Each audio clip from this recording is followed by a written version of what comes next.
Brought to you by TechnoSpark 20 series smartphones. I'm superhuman.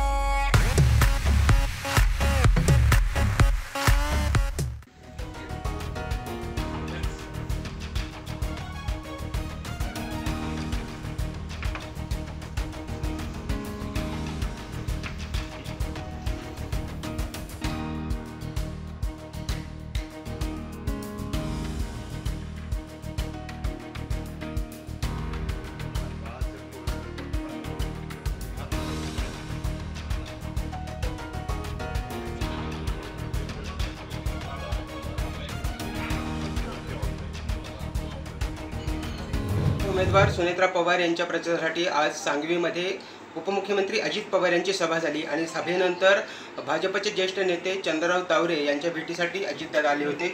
काही दिवसांपूर्वी शरद पवार यांनी देखील अण्णांची भेट घेतलेली होती। अण्णा काय सांगाल, आज दादा तुमच्याकडे आले होते, काही दिवसांपूर्वी अण्णांनी साहेबांनी देखील तुमची भेट घेतलेली होती। तेव्हा काय निवडणूक आहे, निवडणुकीच्या उमेदवाराच्या प्रचारासाठी भेटण्यासाठी नेते कार्यकर्ते येत असतात।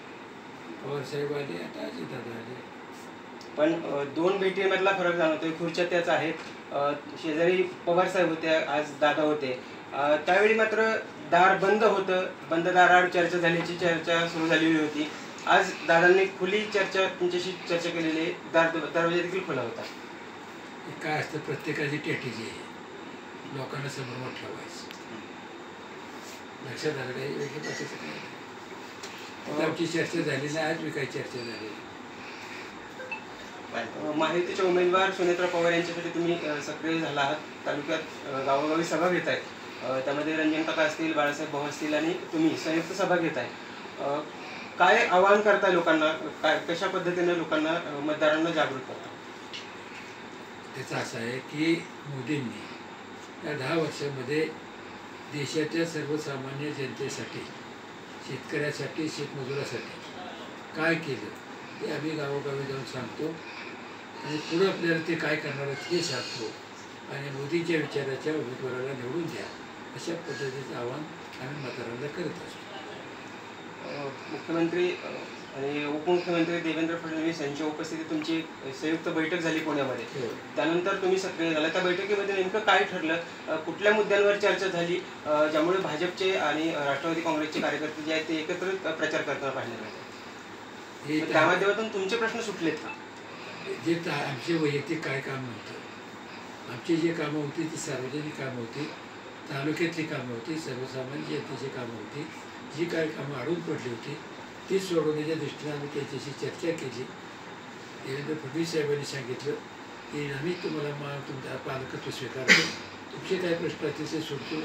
दादांची आमची चर्चा झालेली आहे, इथनं पुढंच मागं काय असायचं, दादा उपमुख्यमंत्री, फडणवीस साहेब उपमुख्यमंत्री। फडणवीस साहेबांना अडचण यायची की त्यांच्या मतदारसंघात कसं काय बोलायचं, आता ते आम्हाला मतदारांना मोकळं झालेलं आहे।